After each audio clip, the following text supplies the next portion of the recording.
I received the invitation on a Wednesday afternoon, a thick, heavy envelope embossed with gold patterns on a navy blue background.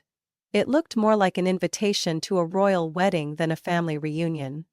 But what stunned me wasn't its flashy appearance. It was the name printed on the sender line, the Worthington family. You're invited to the annual reunion at Sapphire Hills Resort, Colorado. A laugh slipped from my throat, not from joy, but from bitterness. I, Savannah Worthington, the daughter cast aside for daring to live differently, for choosing struggle before success, had just received an invitation to an event they once swore I'd never be welcome at. I placed the card down on the granite countertop of my small Seattle apartment, staring at it like it was a glittering mask. Shiny, polished, but hollow inside. Not even 2 minutes later my phone buzzed.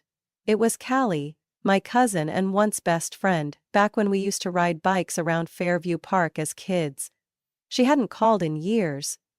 But now she did. Right when the invite landed. "Savannah?" Callie's voice came through the speaker, so sugary sweet it immediately put me on guard. "You got the invite, didn't you?" I nodded slightly, even though she couldn't see me. "Yeah, it looks grand. Right? This year's extra special. Sapphire Hills is the most luxurious resort in the Rockies. They've got a Michelin-starred chef and a world-class spa. The family's really pulling out all the stops." I said nothing. I waited for what I knew was coming. And it did. Callie hesitated, her tone softening.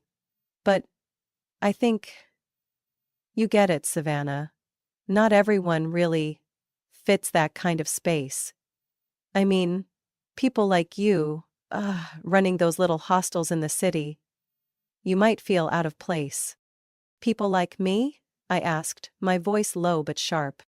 "That's not what I meant," she rushed. "It's just, there'll be a lot of special guests this time. State senators, a few Silicon Valley CEOs, and, well, you know, our family cares a lot about image." Silence. Inside, I felt a mix of anger, contempt, and a little sadness. But no more pain. I looked around my apartment. Not lavish but warm. On my desk sat blueprints for the next phase of Urban Leaf Hostels, the sustainable lodging chain I'd built from scratch over the past 7 years. A network now praised by backpackers and students across the West Coast. But to the Worthingtons, I was still just the odd one who dropped out of an MBA to become a receptionist at some backpacker inn. "Who picked Sapphire Hills anyway?" I asked, though I already knew. "Madison, of course," Callie replied proudly. "She said it took her 3 months to get the resort director to confirm the booking. Everyone's impressed with her planning and vision." I smirked. Oh, the irony. I, the one who secured the contract to supply all furniture and digital service systems to Sapphire Hills, was now being subtly excluded from the very place I helped shape. All because I didn't wear the labels they deemed worthy. "Savannah, I hope you're not too upset. Maybe next time if things work out, who knows?" Callie said, trying to end the call gently. "Yeah, who knows," I replied. "Maybe next year things will be very different." I hung up without waiting for goodbye. Outside my window, light rain began to fall over the rooftops of Fremont, the neighborhood I chose not because I was poor, but because I loved the freedom it offered. I poured myself a cup of hot ginger tea and placed it next to my laptop. Beside it sat an unsent email, a service renewal contract between Everline Design Studio, one of my investments, and Sapphire Hills Resort.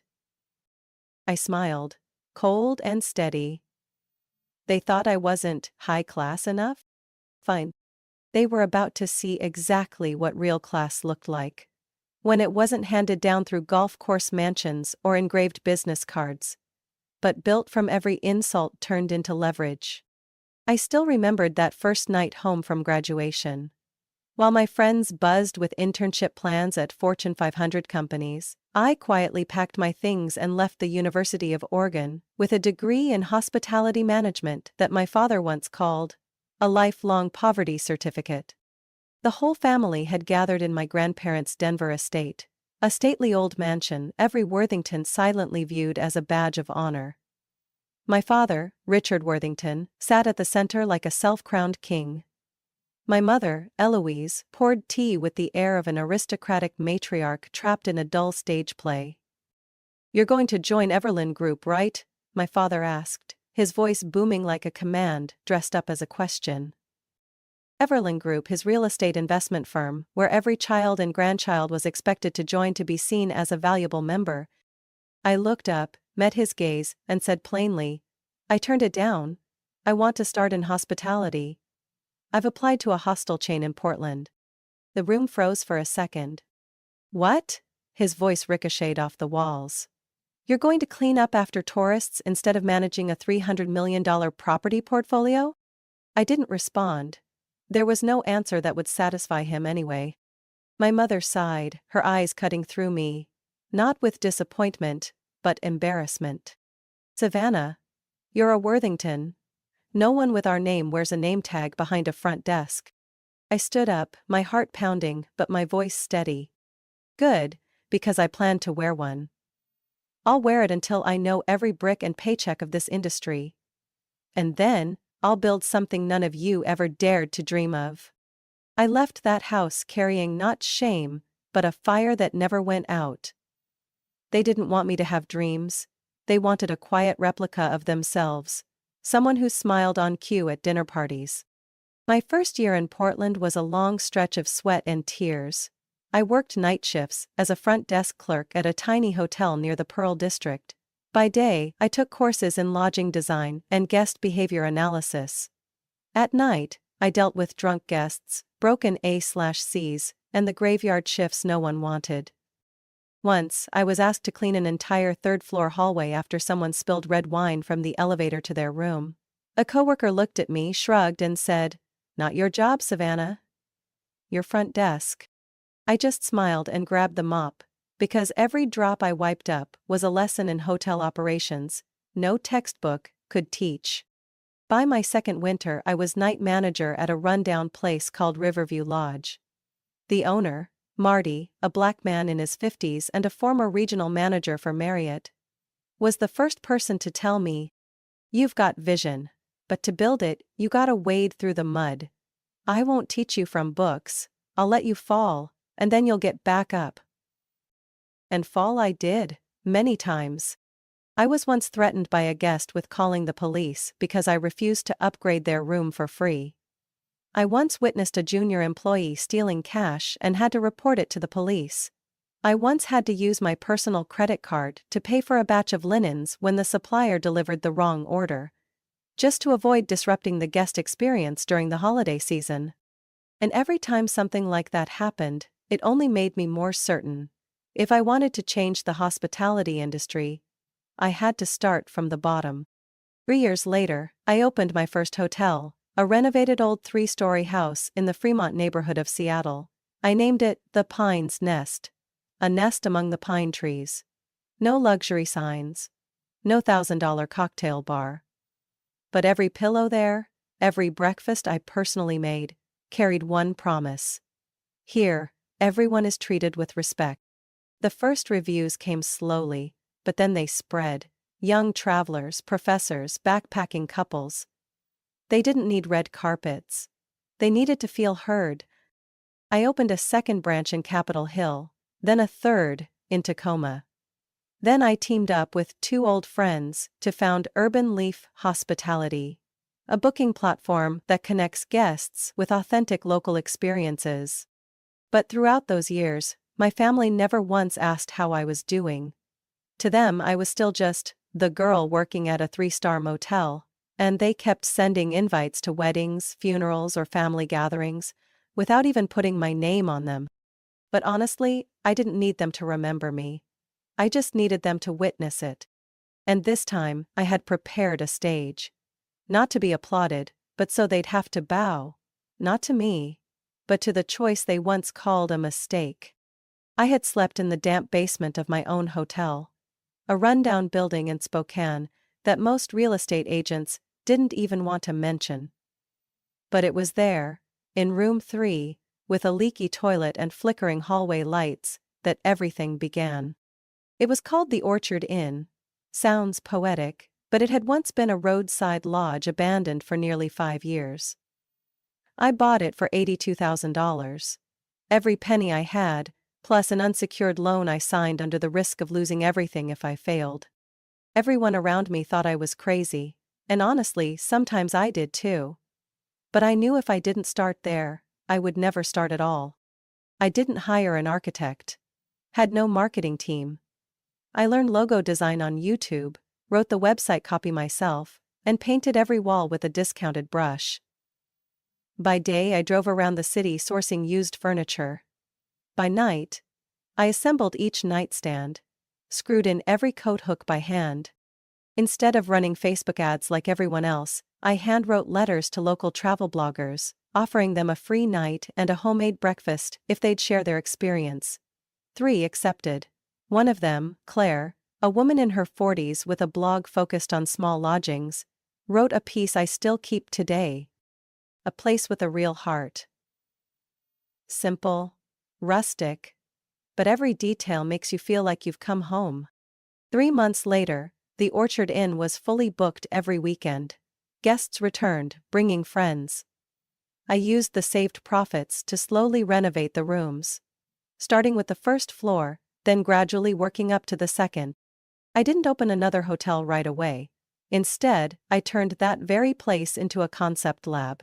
Testing self-check-in tablets, using recycled materials for decor, creating a minimal touch maximum connection experience for Gen Z and millennial guests. After 2 years, I raised my first round of funding, just $300,000 from 3 angel investors who had once stayed at the Orchard Inn. With that, I purchased a lakeside lodge in Idaho, named it Fern Shore, and launched my second branch.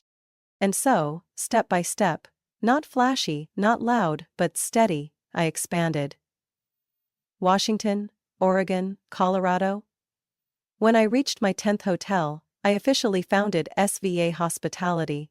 Named after the very name they once mocked, Savannah Victoria Aldridge.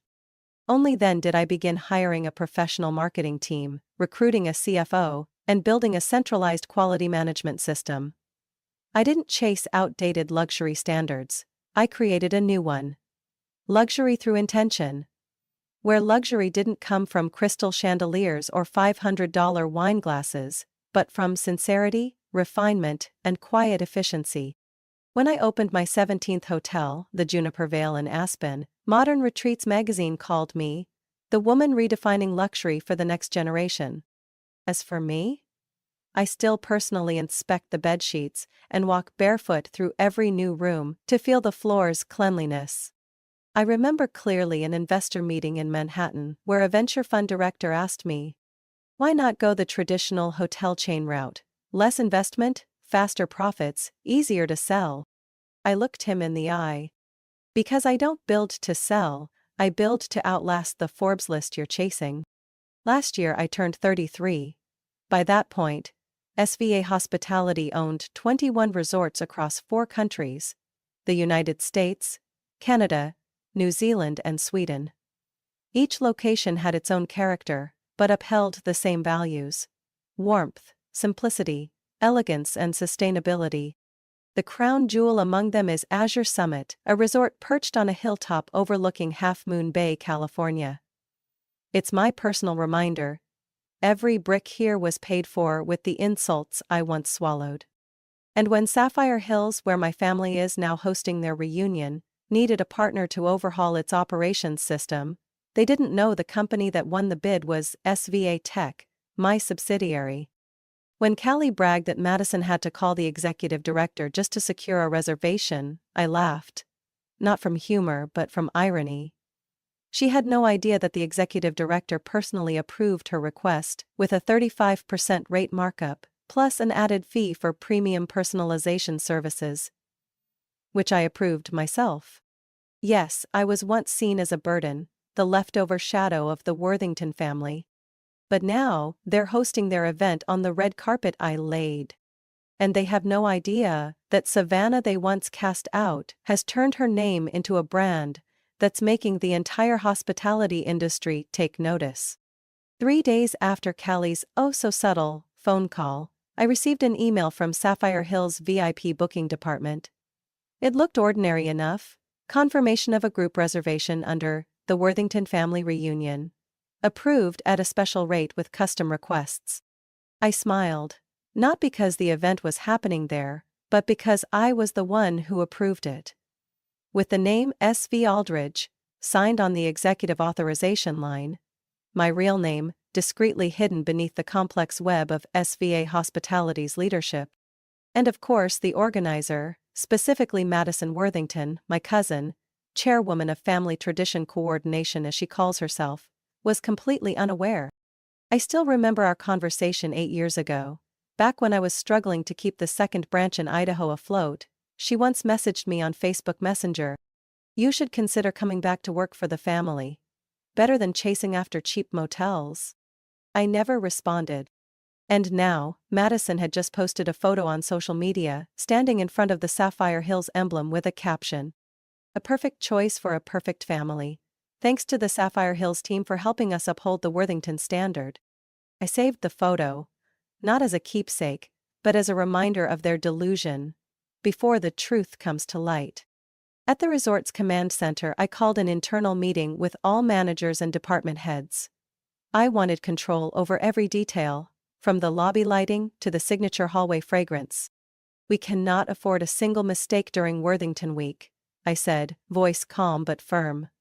"They're my family. And they have no idea." All eyes turned to me, a flicker of surprise, then resolved. Marcus, my closest assistant, who's been with me since the first hotel in Seattle, nodded. "They don't know you're the owner?" "No. To them I'm still just Savannah, the cousin who dropped out of her MBA to clean hotel rooms." Marcus raised an eyebrow. "And now they're throwing a party on the stone flooring you selected, dining in the very room you designed?" I smiled, not hiding the bitterness in my tone. "Exactly. They'll walk into the world I created, believing it reflects their taste. They'll praise each other, pat themselves on the back, never realizing that every napkin, every glass of wine they raise, was planned by me, down to the smallest detail. I don't need revenge in the old-fashioned way. I don't need to shout that I've succeeded. I just need them to fall right into the trap of pride they've built for themselves." On the day of the reunion, I didn't appear in the main lobby. Instead, I stood in the control room, behind the surveillance screens, watching their every move.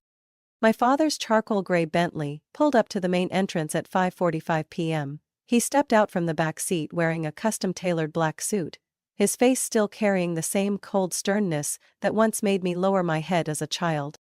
Madison arrived afterward, wearing a red Carolina Herrera dress, holding a Chanel bag, her oversized sunglasses covering most of her face.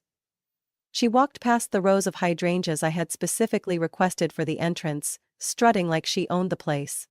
And then, like a perfectly timed scene in a play, she said loudly, "Good thing I called the executive director directly to secure this booking. Everyone wants Sapphire Hills in peak season. You know, not everyone has the kind of high-level connections I do."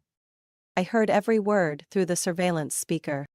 A front desk staff member bowed and responded, "We're honored to host the Worthington family.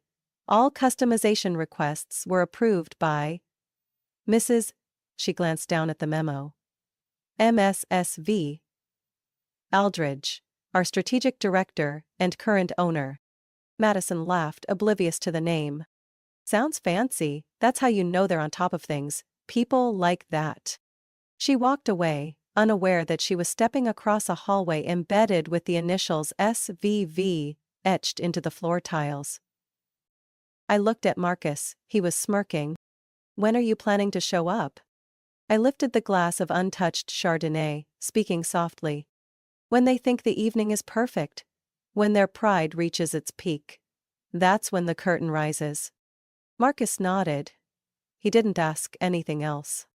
I walked toward the elevator that led to the rooftop, where the LED setup was scheduled to light up at exactly 7:10 p.m. The large screen hanging in the central hall wouldn't display just the Sapphire Hills logo that night. It would change. And in that moment, every proud face raising a glass would freeze. Because I, Savannah Worthington, would be the one hosting the evening, and I wouldn't be appearing as an uninvited guest, but as the one throwing the entire event. I don't need to shout, I don't need to strike back with cruel words or cutting glares. For the Worthingtons, people who've only ever known how to bask in applause, the strongest blow is silence. The moment when an entire room goes still, realizing they're standing on a stage, written and directed by me. I started planning 3 weeks before the reunion.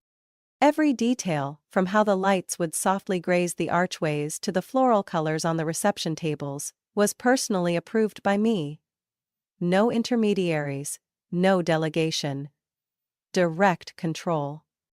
I chose the lobby's signature scent to be fig and white amber, the one my mother once mocked as cheap like a low-end massage parlor.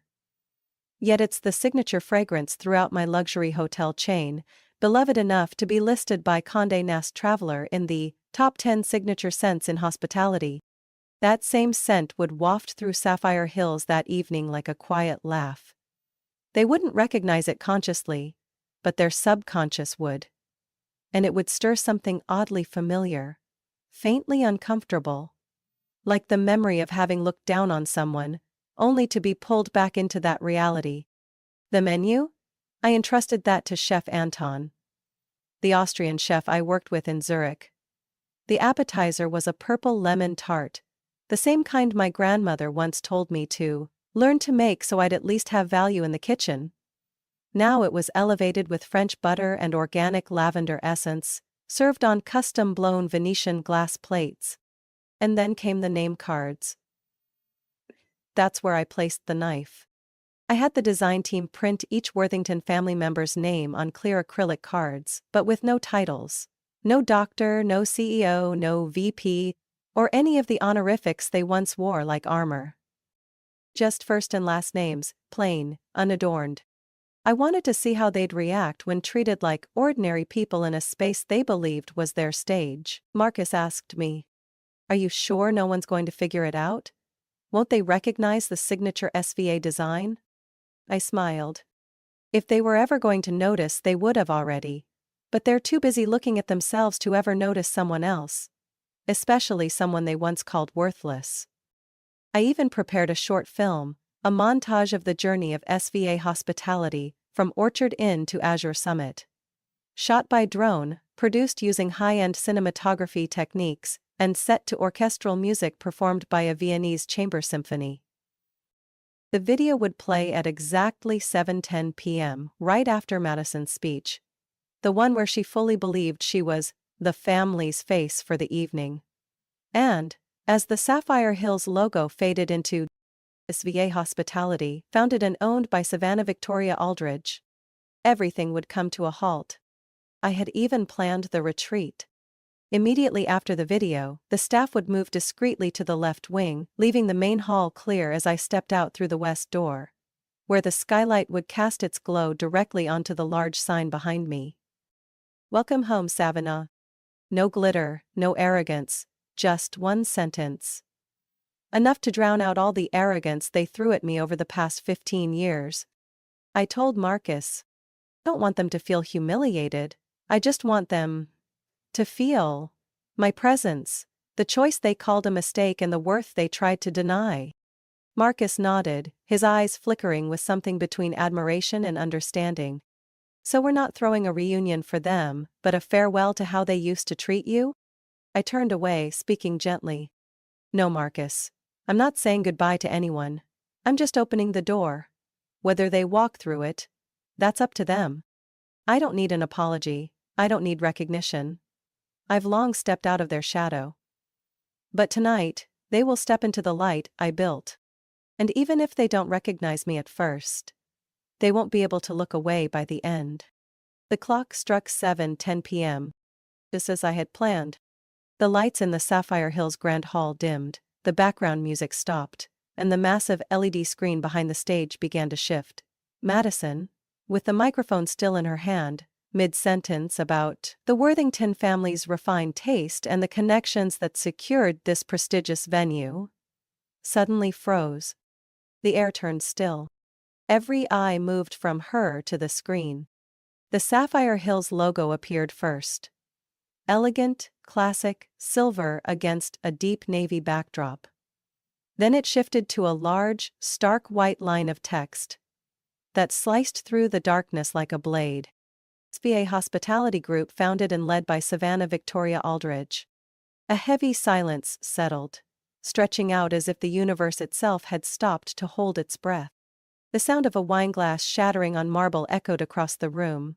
Someone whispered, "No way."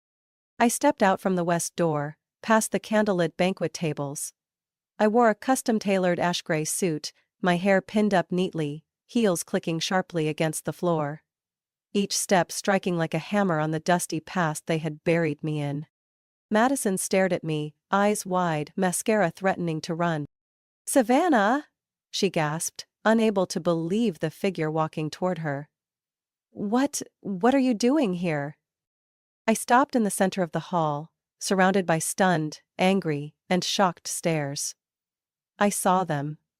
Each person who had once labeled me the ungrateful one, the family embarrassment, now seated on silk-covered chairs, in a room I had designed, eating food I had selected, and breathing in a scent they once called cheap. I spoke, quietly, but each word sliced through their illusions like a blade. "Good evening. I'm Savannah Victoria Aldridge, Chief Executive Officer and founder of SVA Hospitality, and the sole owner of Sapphire Hills Resort." Silence, as if the air had been vacuumed out of the room. Madison stammered. No way. "Would you like to see the ownership documents?" I asked, pulling a copy of the contract from my jacket pocket. "Or maybe just check the name on the executive office? On the 12th floor." My father stood. He was the only one not looking at me with hostility, but with eyes heavy with memory. As if, finally, he recognized that the daughter he once called a disappointment had become a woman he no longer had the right to command. You're the one behind all of this?" "I am," I said, meeting his gaze. "When you said you would never allow a Worthington to work in hospitality, I began learning how to own hotels instead of applying for jobs in them." Aunts, uncles, cousins around the room began whispering. A few pulled out their phones, searching the company name. Others just stared at one another, confused, red-faced. No one daring to speak. I turned to Madison, the one who had once intentionally seated me with the catering staff at her wedding, calling it Savannah's usual spot. "You said it took a powerful connection to secure this venue, didn't you?" Madison didn't reply, her face had gone pale. "Well?" "That connection was me." I gave a half smile.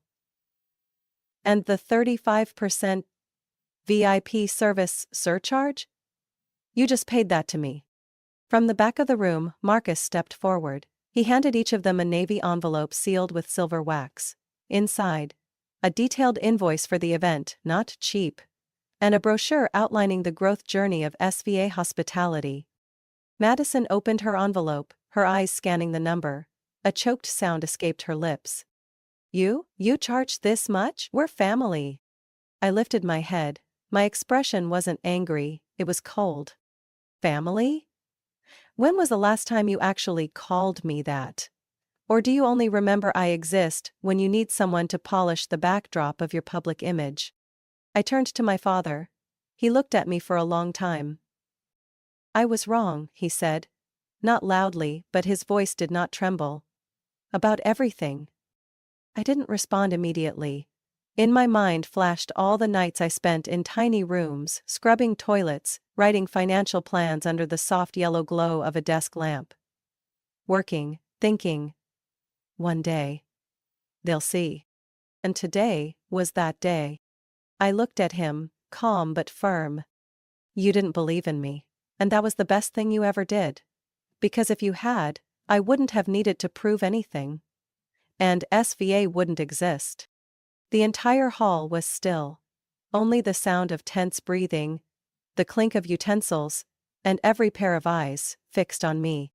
I took a small step back, lifted my hand, like a host welcoming honored guests. Welcome to Sapphire Hills. Welcome to the world the daughter cast out by her own family. Built from the ashes you left behind. I paused for a moment after that last sentence.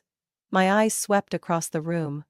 Every stunned face, every fidget in their chairs, every discomforted glance, as if they had wandered into a celebration where they were no longer the stars. I didn't need to scream. I didn't need to cry. Their silence was the reward. I raised my hand. Marcus understood instantly and tapped the tablet screen. The massive LED display behind me faded to black, then lit up with the SVA Hospitality logo against a sky full of stars. One by one the images appeared, not with flashy effects, but through cinematic, seamless visuals. A snowy resort in Norway where golden light glowed from cozy wooden cabins. A floating hotel on turquoise waters in New Zealand where guests enjoyed breakfast overlooking the ocean. A hillside retreat in Kyoto, built entirely from recycled materials and certified carbon neutral. Beneath each frame was a small caption. Owned and operated by Savannah Victoria Aldridge. Then came the headquarters of SVA in San Francisco, an 18-story glass tower with a brilliant silver logo on its rooftop. The entire hall fell into stunned silence. From the left side, a murmur rose. Someone didn't whisper low enough. She's the CEO of all that? I turned around, my voice steady and clear. Yes, I don't work at a hotel. I own a hotel system. While everyone here was clinging to their fake prestige, I was laying the foundation for a global empire, without anyone in this room, without asking for a single dollar, without needing any of the high-level connections you all take so much pride in. Madison bowed her head. My mother, Eloise, sat frozen, her hand clenched tightly around her wineglass as if trying to crush it. I continued. I was mocked by this family for working at a front desk. Ridiculed for chasing idealistic dreams. Deleted from family photos. Removed from group chats for not being successful enough to contribute to the conversation. I looked directly at my father, Richard Worthington. The man who once told me, Savannah, if you don't study investment, don't expect a place in this family. You once said I had no future. And now, you're sitting in a resort I own, drinking from glassware designed by my company, and eating from a menu I personally approved. He swallowed hard, his face tightening, but said nothing in return. I walked to the reception desk, where Marcus had prepared a small wooden box. I opened it and handed out envelopes to each family member. On the front, printed clearly, special invoice, Worthington family discount. I wasn't joking. I had actually included a 30% surcharge for personalized service and brand image maintenance. You think booking Sapphire Hills was about connections? No, it was about money. A lot of money. And you just paid it to me. Some people laughed, not out of amusement but because their discomfort had surpassed the threshold of tolerance. Camille, my cousin, the only one who ever secretly wrote to ask if I was okay during the years the family turned its back, sat near the corner table. Suddenly burst out laughing. This needs to be a movie, she said, trying to hold it in but failing. The royal family gets billed by Cinderella for their night of fake glory. I looked at her and smiled softly. Not because she was right, but because she dared to say what was right, in front of those who never knew how to listen. I returned to the center of the hall, glancing around once more. I didn't do this for revenge. I don't need approval from anyone in this room. But I want the truth placed where it belongs. I used to be the overlooked girl mopping floors, but today, I'm the only one here who doesn't need to pretend. I stepped back. The lights above shifted to a soft, warmer tone. My staff entered, politely inviting everyone to the evening banquet, but no one stood up immediately. My father was the first to break the long silence. Savannah, I have no excuses. But I need to ask. Why didn't you say anything before? I looked at him, candidly. Because when I had nothing, none of you would listen, And now that I have everything, I no longer need to explain. Some looked down. Others quietly folded the invoice, slipping it into their coat pockets. A souvenir of a costly lesson they'd never forget. I turned and walked toward the garden doors. The soft amber lights filtered through olive trees. The night air was cool. I said nothing more. I didn't need to. Because from now on, every time they mention that reunion, they'll remember.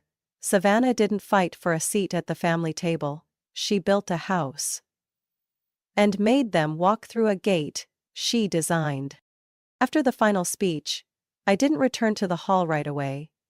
I stepped straight onto the rooftop balcony, where the night wind swept through my hair like a cleansing breeze. In the distance, the lights of Denver glittered, stretched out like a galaxy within reach. I had once seen this city from ground level, with scraped hands hauling luggage. Now, I looked down from the highest point I had built myself. A knock sounded behind me. I didn't need to turn to know who it was. My father. Richard Worthington. The man who once barred me from his boardroom for not being qualified. He stood there in a black suit, no longer looking powerful. His face was drawn, pale, and in his eyes lingered something I had never seen before. Confusion. Maybe shame. Possibly regret. "Savannah," he said hoarsely. "I need to talk." I didn't turn right away. I let him stand there for a few seconds, in the open air, where no throne could protect him from the loneliness. "I've heard enough, Dad. What else is there to say?" "I was wrong," he said slowly, each word falling like bricks from a crumbling wall. "I turned a blind eye to your efforts.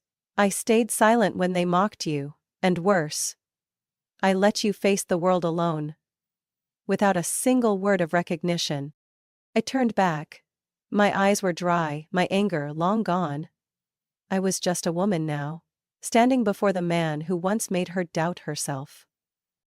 "Do you know what hurt me most? Not that you didn't believe I would succeed, but that you never cared why I was trying so hard." He bowed his head. A heavy silence draped over the rooftop. I stepped inside and pulled an envelope from the drawer. Inside was a list of 21 presidential suites at resorts I owned, from Aspen, New York, Palm Springs, all the way to Cape Cod. I handed it to him. "These are some of the most beautiful places I've built. Some are perched on snowy peaks. Some sit in the desert. Some are places where I cried from financial pressure and almost gave up. You may choose any one of them to stay in, for as long as you need." He looked at me surprised. "For what?" "To think. To decide if you truly want to start over. Not with the Savannah you once imagined, but with the woman standing here now. If the answer is yes, then the door is still open. But this time, I won't be walking into your world. You'll have to enter mine." I didn't need him to beg. I didn't need tears or hollow promises. I needed action. And if he truly wanted redemption, then this was his last chance. To act with sincerity, not authority.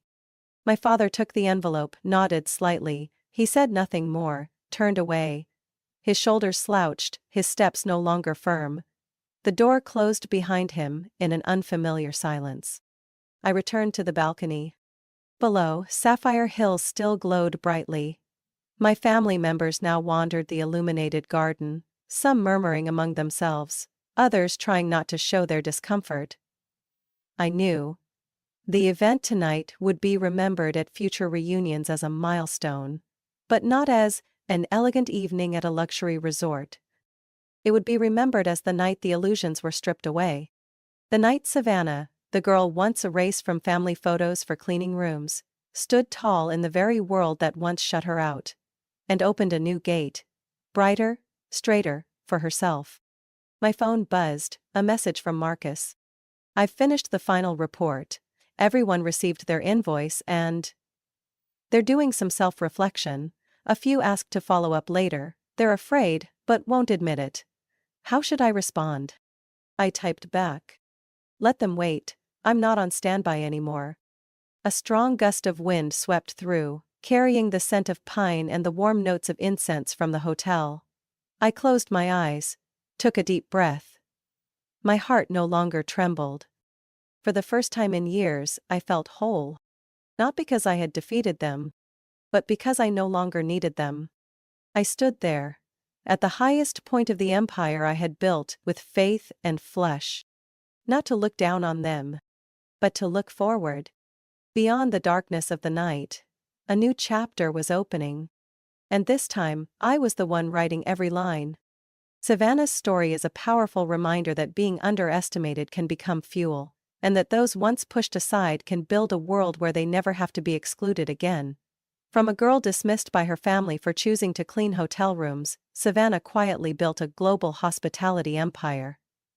Recognition didn't come from praise, but from forcing others to face an undeniable legacy. And sometimes forgiveness isn't forgetting, it's setting conditions, then moving forward. What do you think of Savannah's journey? Would you have forgiven like she did, or chosen a different path? Share your thoughts below. And don't forget to follow the channel so you don't miss more emotional, surprising, and thought-provoking family stories to come.